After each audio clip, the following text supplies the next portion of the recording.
بسم الله الرحمن الرحيم.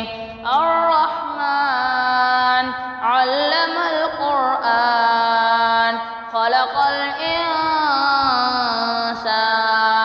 علمه البيان.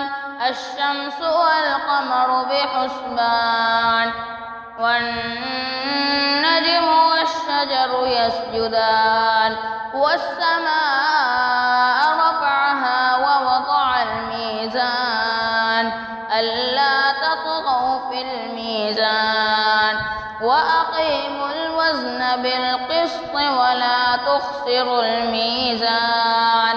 والأرض وضعها للأنام فيها فاكهة والنخل ذات الأكمام والحب ذو العصف والريحان.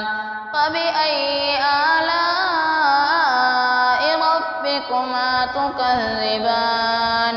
خلق الإنسان من صلصال كالفخار وخلق الجان من مارج من نار. فبأي آلاء ربكما تكذبان؟ والمشرقين ورب المغربين. فبأي آلاء ربكما تكذبان؟ مرج البحرين يلتقيان بينهما برزخ لا يبغيان. فبأي آلاء ربكما تكذبان؟ يخرج منهما اللؤلؤ والمرجان. فبأي آلاء ربكما تكذبان؟ وله الجوار المنشآت في البحر كالأعلام. فبأي آلاء ربكما تكذبان؟ كل من عليها فان ويبقى وجه ربك ذو الجلال والإكرام. فبأي آلاء ربكما تكذبان؟ يسأله من في السماوات والأرض كل يوم هو في شأن. فبأي آلاء ربكما تكذبان؟ سنفرغ لكم أيها الثقلان. فبأي آلاء ربكما تكذبان؟ يا معشر الجن والإنس إن استطعتم أن تنفذوا من أقطار السماوات والأرض فانفذوا لا تنفذون إلا بسلطان. فبأي آلاء ربكما تكذبان؟ يرسل عليكما شواظ من نار ونحاس فلا تنتصران. فبأي آلاء ربكما تكذبان؟ فإذا انشقت السماء فكانت وردة كالدهان. فبأي آلاء ربكما تكذبان؟ فيومئذ لا يسأل عن ذنبه إنس ولا جان. فبأي آلاء ربكما تكذبان؟ يعرف المجرمون بسيماهم فيؤخذ بالنواصي والأقدام. فبأي آلاء ربكما تكذبان؟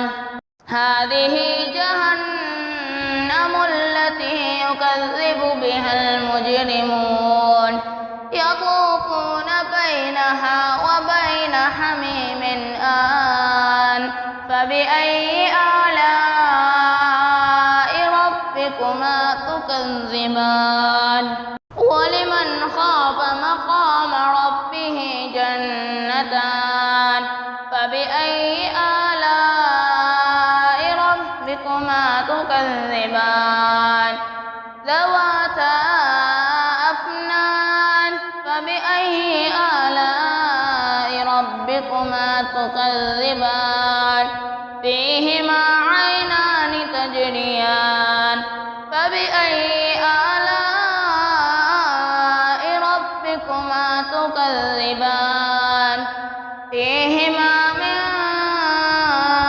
كل فاكهة زوجان فبأي آلاء ربكما تكذبان متكئين على فرش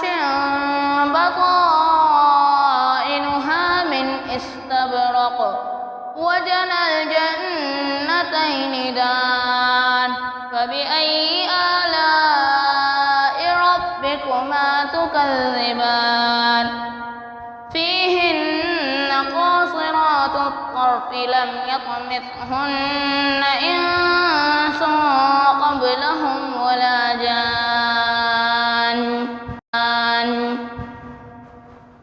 فبأي آلاء ربكما تكذبان كأنهن الياقوت والمرجان فبأي آلاء ربكما تكذبان هل جزاء الإحسان إلا الإحسان فبأي آلاء ربكما تكذبان ومن دونهما جنتان فبأي آلاء ربكما تكذبان